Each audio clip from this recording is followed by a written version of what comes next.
भाजपा के राज्यसभा सदस्य राघव चड्ढा ने कर्नाटक में हुई पेपर लीक की घटना याद दिलाकर कांग्रेस को बेनकाब कर दिया। सार्वजनिक परीक्षा संशोधन विधेयक पर चर्चा के दौरान राघव चड्ढा ने उच्च सदन में कहा, 2016 में जब कर्नाटक में कांग्रेस की सरकार थी तो किस तरह के राज्य के मेडिकल शिक्षा मंत्री का पीए पेपर लीक कर रहा था।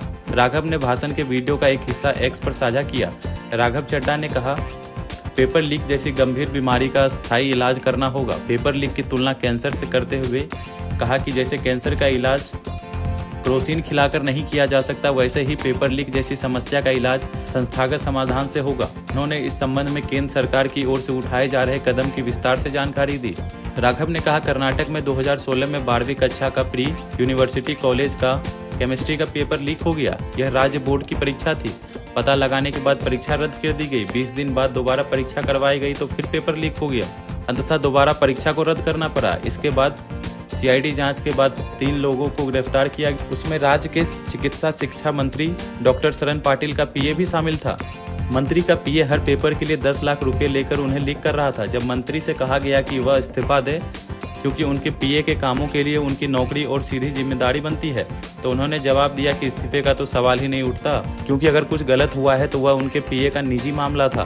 कमाल है, कार्यालय पद सब कुछ सरकार ने दिया था, लेकिन जब गिरफ्तारी की बात आई तो वह निजी मामला बन गया। विडंबना है कि इस समय कर्नाटक में कांग्रेस की ही सरकार है और डॉक्टर पाटिल इस समय भी मेडिकल शिक्षा मंत्री हैं। ये कांग्रेस की जवाबदेही के मानक हैं।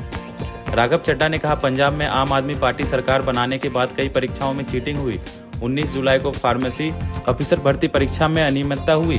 ब्लूटूथ के जरिए चीटिंग चल रही थी। सिंडिकेट चीटिंग कराने के लिए 13 लाख रुपए ले रहा था।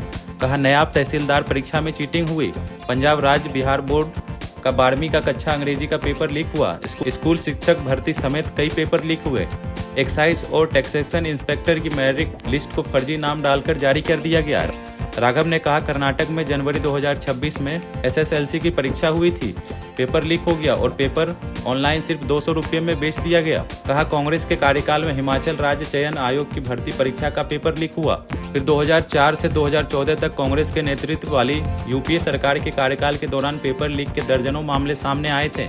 इनमें 2006 में एम्स पीजी मेडिकल प्रवेश परीक्षा, 2009 में रेलवे भर्ती बोर्ड परीक्षा, 2021 में एआईआईआई, 2013 में एसएससी परीक्षा शामिल है।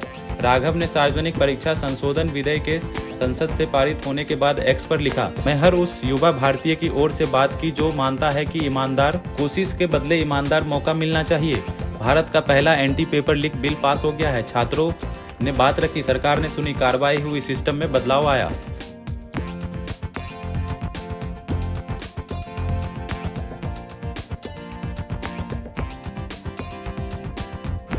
आप देख रहे हैं सौगंध टीवी, सौगंध वतन की।